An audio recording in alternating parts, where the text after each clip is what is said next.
I'm glad you could see your way to checking out this video. I watched Mr. Hank Pickering do some really great work that sparked my interest, and I hope it does yours too. I enjoyed watching him work extensively doing metal fab work on a classic car. It has taken me about 5 days to grind out this video for y'all. I hope you enjoy it very much. Let's get into it. Welcome to Road Odyssey. Thank you so much for joining me. And if you like the videos that I provide, please subscribe. And if you're on Rumble, please follow. Here is the thumbnail of part 1 related to the '69 Triumph TR6 resto mod as the metal fab work had begun. On the left is the owner Mike. On the right is the fabricator magician Hank. A little fun here as they revealed this magnificent machine to me for the very first time. And you will see all of this and all of the wonderful bits and pieces. The engine, the chassis parts, all kinds of stuff are reviewed in the very first video. So I hope you go back and look at that if you haven't already. This is just a little taste of some of the metal fabrication Hank had done in the beginning that I captured. I thought this was really great work around the seat wheel tubs and the rear end. All of that was wonderful work, so I was interested to proceed to another video. The thumbnail for part 2 of this build, I go over extensively a lot of the work that went into the body of this, primarily the rear end, and a little bit about just separating the body from the chassis. Hank never sits for long. He got right back into cleaning that rear clip, mocking out the trans tunnel, and beginning work on each of the fenders. In this video, it's a little bass-ackwards. After I had already been there, Hank took some photographs and video clips of him working on the driver's side, which is a great quick illustration of what I'm going to be diving into extensively for the front fender of the passenger side coming up next.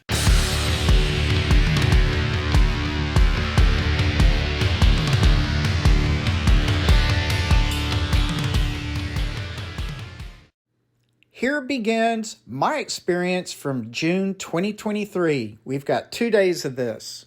When I first arrived, he was smoothing out this rear fender, the first one that he started on. As he was prepping for the front fender, I took a quick look at the rear and all the sculpting of it. You might be able to see the metal strip about 1.25 inches in between the quarter panel and the edging. Here he was showing me the initial pattern that he cut to get that sheet of metal to insert. All right, time to begin. As I look around the back end where he had been just working on this fender, it's sculpted very well. He had already begun himself at this time getting all the paint and debris off the front passenger side fender there so that he can begin doing this next bit of work. He had made this little die template that ran along the edging so that he could mark the depth of which to cut and separate the edging from the fender panel. He then taped it off to give himself a nicer edge, by which he then put a marker to it to really get a good marking on this edging. Third step in prep work is getting a large sheet of really strong, sturdy paper so that you can make a template outline of the whole wheel well and then produce a nice template for the 2 sheets of metal that you're going to cut. One sheet for this side of the car and another sheet of metal for the other side of the car. Holding the paper with magnets, making certain that it is fitting precisely or kind of precisely. And then luckily he had a little bit of help. He could hold the paper down while the other gentleman marked from the inside, well, just another perspective of where the cuts on the template needs to be. Hank holds down at varying degrees the welding material so that really more precise lines can be drawn for the pattern. Pattern's cut out and fit to the car to see how it's going to look. Now that he's happy with what he's done so far, he's ready to cut into this fender. And so where he drew that line, he will cut all along that slowly to get a really good separation to open this thing up. Without cutting all the way on either end of that wheel well, he makes more measurements before cutting any further, and then he just moves on from there, little bit by little bit. Now you can see the gap that he created where he will insert the new piece of sheet metal. After applying the paper pattern to the sheet metal and doing a first cut of this insert, he's now going around the edges of the insert, cutting it a little more precisely. This method did take a little while, but he had a lot of control over going around the edges of this insert. He locks both the driver and passenger side sheet metal inserts together and begins cutting, grinding, and sanding them down to where they are equal. Now comes the tedious task of rolling and just shaping this metal to begin sculpting itself into the perfect shape of that wheel well. At this moment, he's using what's called an English wheel. He does several fitments while going back and forth to the English wheel, as well as these interesting looking kind of clamp contraptions. These are actually called stretchers and shrinkers. So just look at what he's doing, clamping down on them, and you'll see waves in the metal. So the metal is actually shrinking or stretching depending on which one you use. So when you look at these, the front of them, you'll see exactly what they're going to do to the metal relative to just how much of a bite or mouthful of metal you put into them. He needed a little bit more give of the edge in order to get the proper amount of metal added to this fender. With magnets and clamps, he began grinding, cutting, shaping, and all kinds of stuff to get this insert fitting well.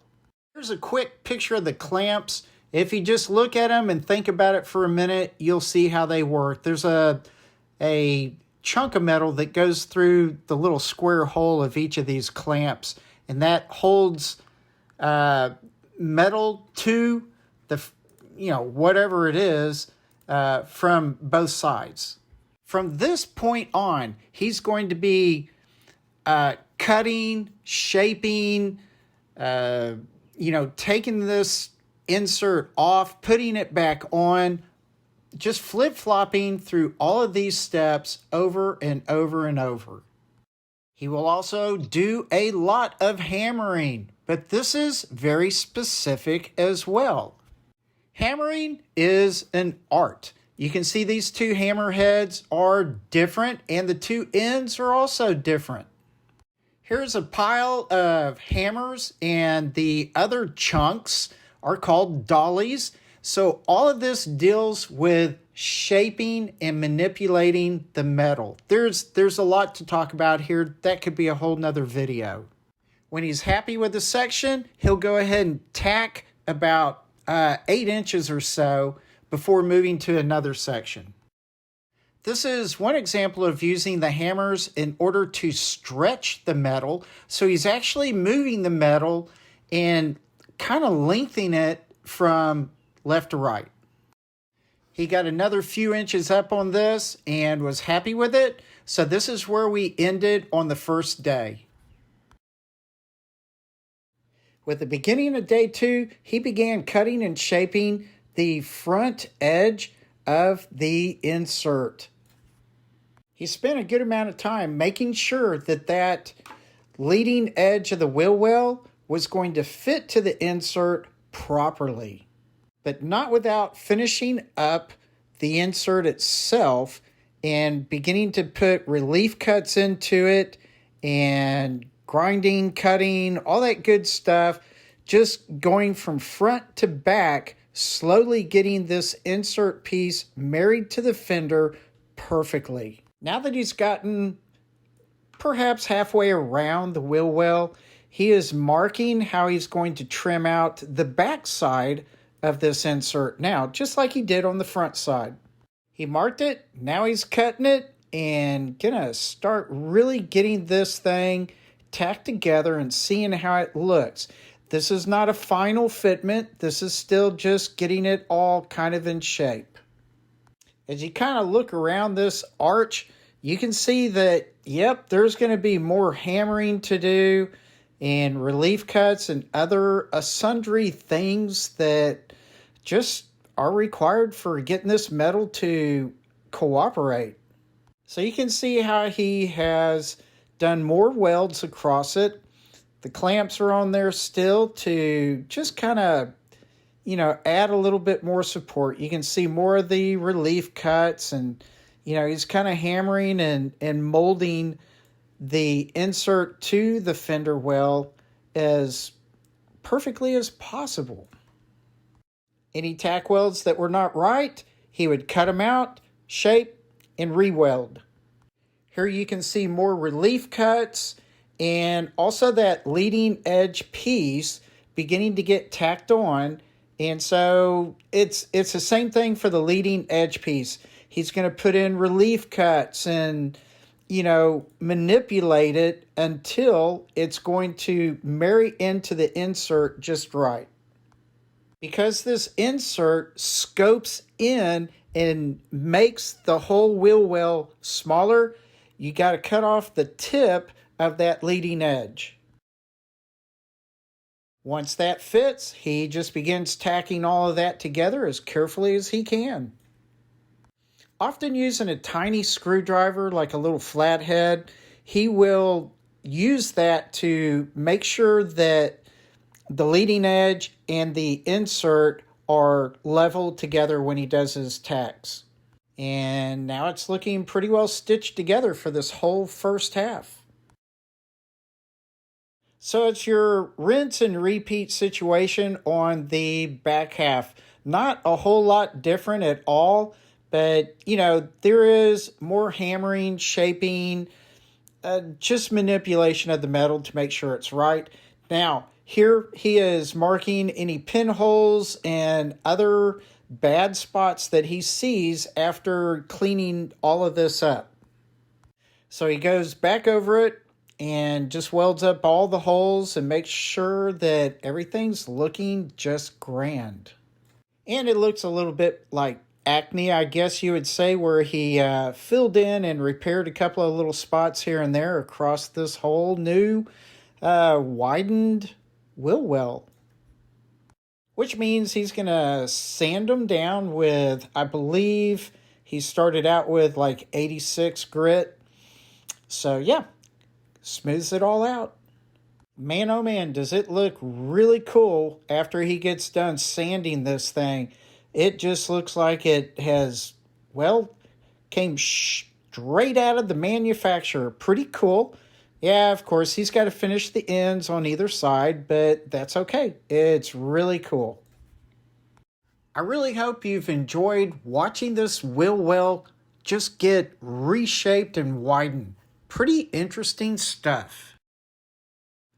Again, I want to thank Mike and Hank for allowing me to videotape and produce these videos for the '69 Triumph metal fab work.